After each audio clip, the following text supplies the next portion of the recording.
Hello everyone. आज की इस वीडियो में हम बात करेंगे एसओएल के बीकॉम ऑनर्स के थर्ड सेमेस्टर के फॉर्म आपको कैसे भरने हैं। इसमें आपको थर्ड एंड फोर्थ सेमेस्टर दोनों के फॉर्म भरने हैं, प्लस अगर आपका फर्स्ट एंड सेकंड सेमेस्टर में अगर कोई ईआर है तो वो भी सब्जेक्ट आपको इसी के साथ भरना है। इसके अलावा बीकॉम प्रोग्राम की वीडियो मैं ऑलरेडी बना चुका हूँ और ये वीडियो बीकॉम ऑनर्स की है। तो आपको एसओएल की वेबसाइट पर आना है, कंटिन्यू टू वेबसाइट पर जाना है। उसके बाद थोड़ा नीचे स्क्रॉल करोगे तो स्टूडेंट डैशबोर्ड का लिंक आएगा, यहाँ पे आपको जाना है और अपने रोल नंबर और बारकोड की मदद से लॉगिन कर लेना है। लॉगिन करने के बाद आप लोग नीचे स्क्रॉल करोगे तो सबसे अजीब बात यह है, इन लोगों ने सेमेस्टर 5 लिखा हुआ है आपके डैशबोर्ड में, लेकिन एक्चुअल में जो फॉर्म आए हैं वो सेमेस्टर 3 के ही आए हैं। तो आप इस वाले लिंक पर क्लिक करोगे और अपने यहाँ पे रोल नंबर और बारकोड की मदद से सबमिट करोगे।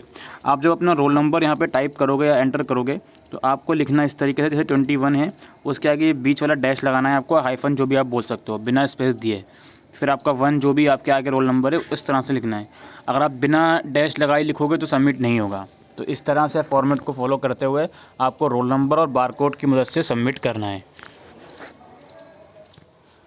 अब सबमिट करने के बाद कुछ इस तरह का इंटरफेस ओपन होगा। अब मैं कुछ 2-3 चीज़ें आपको क्लियर करना चाहता हूँ। एसओएल की तरफ से अभी लास्ट डेट नहीं है, लेकिन मेरे अकॉर्डिंग अभी फॉर्म निकले हैं तो अगले 10 से 15 दिन तक फॉर्म चलते रहेंगे। 5-6 दिसंबर तक कम से कम आप लोगों के फॉर्म चलते रहेंगे। एक तो ये चीज़ हो गई। दूसरी चीज़ हो गई फ़ीस की क्वेरी। फ़ीस लगभग आपकी 3800 से 4000 के बीच होगी। अगर आपका कोई ईआर सब्जेक्ट आप ऐड करोगे तो 400 रुपये और ऐड होंगे। मैक्सिमम 4 सब्जेक्ट तक अगर आप ईआर सब्जेक्ट ऐड करोगे तो आपके 400 रुपये और ऐड होंगे।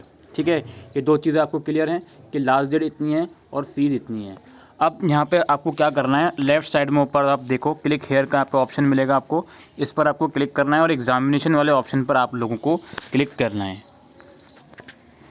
उस पर क्लिक करने के बाद कुछ इस तरह का इंटरफेस आएगा। अब आपको मालूम है थर्ड एंड फोर्थ सेमेस्टर में आपके 5-5 सब्जेक्ट होते हैं ऑनर्स में।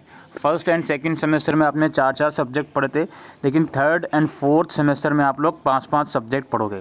तो 3 सब्जेक्ट तो कोर सब्जेक्ट थर्ड सेमेस्टर में सभी के कॉमन है। इसके बाद एक सब्जेक्ट आपको स्किल इन्हांसमेंट में लेना है। एक आपका ई कॉमर्स है, एक आपका पर्सनल फिनेंस एंड प्लानिंग है। ई कॉमर्स आपका थ्योरेटिकल सब्जेक्ट है और पर्सनल फिनेंस आपका न्यूमेरिकल सब्जेक्ट है, तो आप उसके अकॉर्डिंगली चूज़ करोगे। इसके अलावा जनरिक में सभी के पास मनी एंड बैंकिंग ही रहेगा। इसके बाद है आपका फोर्थ सेमेस्टर, जिसमें कोर कोर्स में आपके पास कॉस्ट अकाउंटिंग और बिजनेस मैथमेटिक्स और आपका कंप्यूटर एप्लीकेशन सभी के पास सेम रहेगा।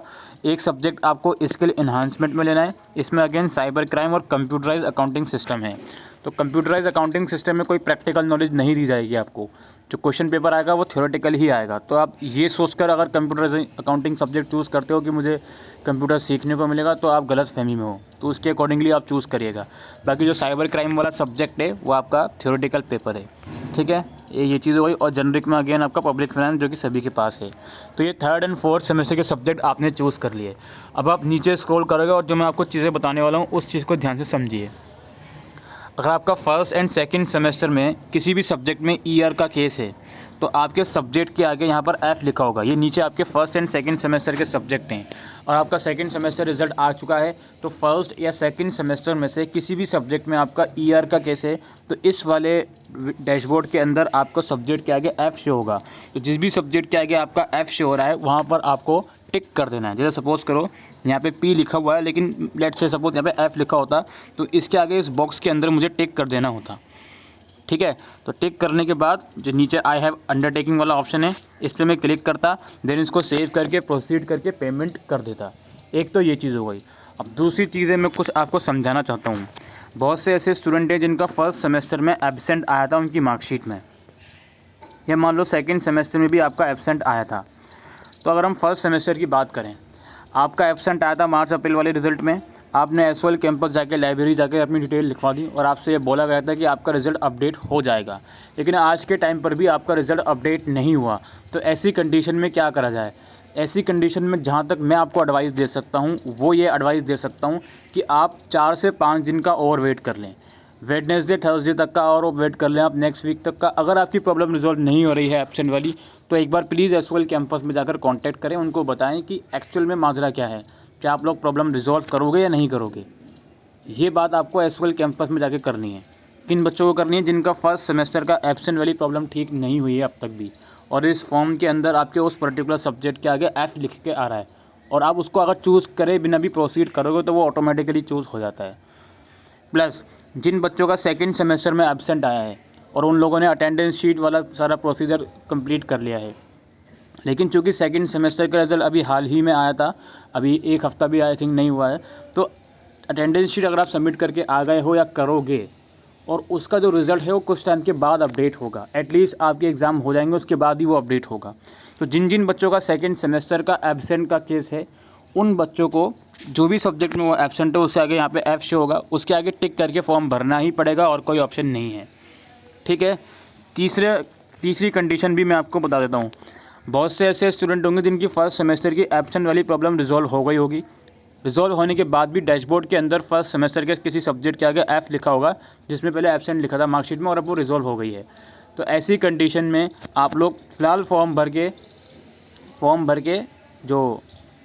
भर दें और जो एब्सेंट वाली प्रॉब्लम का ये जो इशू है वो एसवाइल कैंपस जाके उस फॉर्म में से हटवा लें। यही इसका तरीका है। ठीक है। और बाकी जिनका जेन्युइनली फेल करा गया है, किसी सब्जेक्ट में आप फेल हो जेन्युइनली मार्कशीट के अंदर, तो जिस भी सब्जेक्ट में आप फेल हो उसके आगे यहाँ पे एफ शो होगा और आप यहाँ पे टिक वगैरह कर दोगे, दैट्स इट।